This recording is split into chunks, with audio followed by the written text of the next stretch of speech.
In this week's episode of Gundam Reconguista NG, the age-old question is finally answered. What do you do when you have to go take a dump when you're inside of a mobile suit? Well, thanks to Reconguista NG, we now have our answer. Apparently, in the far future of the Regiald Century, this takes place after Universal Century, their mobile suits have been equipped with toilet seats, directly right in the cockpit. It's hilarious, it's ridiculous, and it actually is what ends this week's episode, I believe. If I'm not mistaken, at the very end of the episode, with all four characters in the G-Self Gundam at the end, Bellry is sitting there, taking a big old steamer in front of everybody, and he has to wrap himself in a blanket so no one can see anything, except that they're right there, so there's really no point.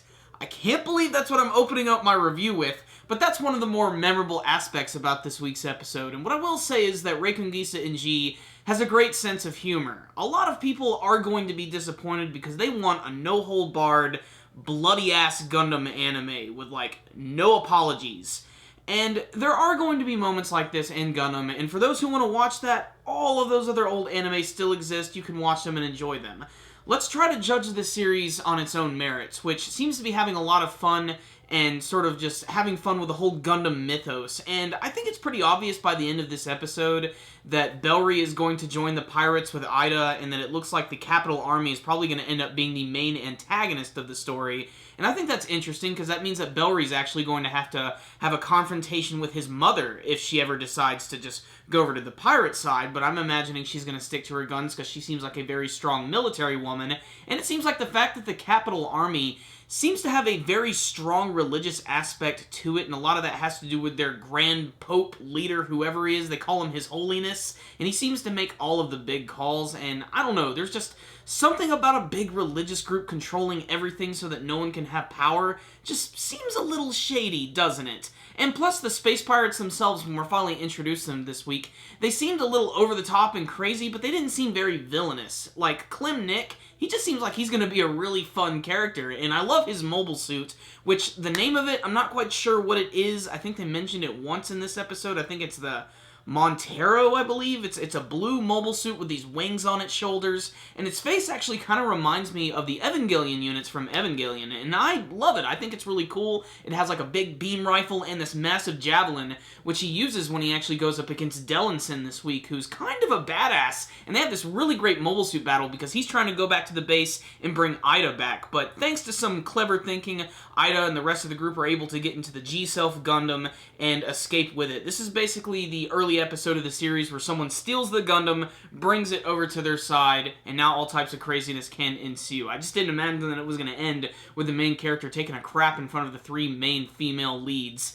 In any case, this was another beautiful episode, so what's the rundown on this week's episode of Gundam Reconguista NG? Another great episode that was definitely very pretty to look at, but it's still kind of confusing as what's really going on because they're not really explaining too much about the world and the lore of this place. It seems like they're going to reveal it little by little, and apparently this show is going to run for a little while, so I can understand if they're going to hold back on that and they want to give us a little more room for character development.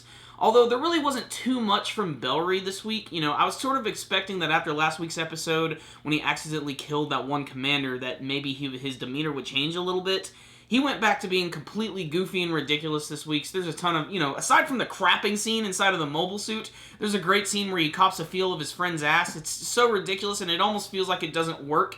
But honestly, the style of the show, like how it looks, it feels natural. There is one scene, however, that I felt a little too ridiculous, and it's something that seems like would happen in, Dragon Ball. There was a scene where Clem Nick was flying over the forest in his big new mobile suit, and there was this leopard who was sleeping on a tree, and then when he finally passed over it, it caused it to lose its balance and fall off and fall headfirst into this massive boa constrictor, and just, it had this, big, goofy expression, its eyes got real big, and it just seemed so ridiculous, and it kind of took me out of the moment for a bit, especially because the next scene was followed by realistic crocodiles jumping into the water, but whatever, that's literally just a nitpick on this week's episode, which, just like the previous two, I still think is gorgeous.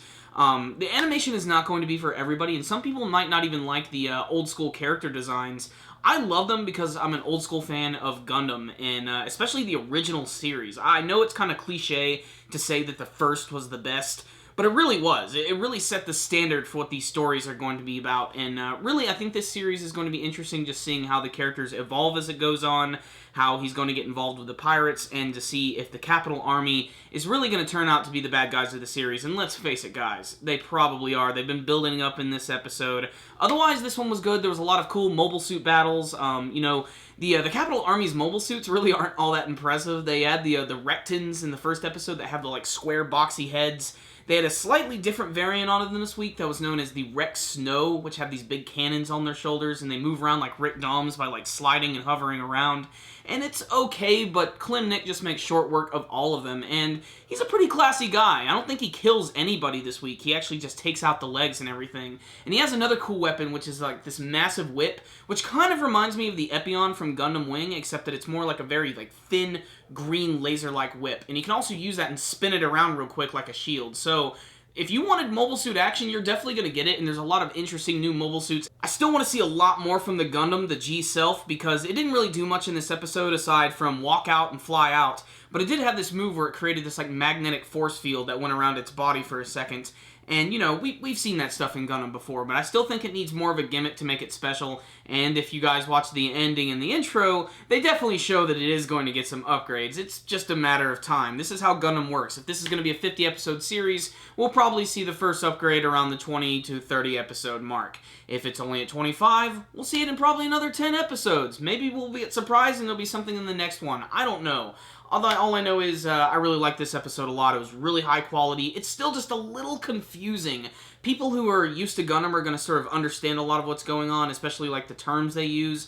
But people who are not accustomed to Gundam anime are probably still going to be scratching their heads. But at least what you're looking at is gorgeous. So check out the series if you're an old school Gundam fan. If you're a new Gundam fan, give it a chance. It might grow on you. I'm giving this week's episode a 4 out of 5. Check it out, guys. Thank you guys for watching my review. If you liked this video, make sure and give it a thumbs up. And before you leave, please tell me what you thought about this week's episode of Gundam Reconguista in G. Did you think the humor was a little off-putting this week? And what do you want to see from the future of this anime series? If you guys have not subscribed to our channel, you can go ahead and do that by clicking on our channel icon right up here. You can also follow us on Facebook and on Twitter.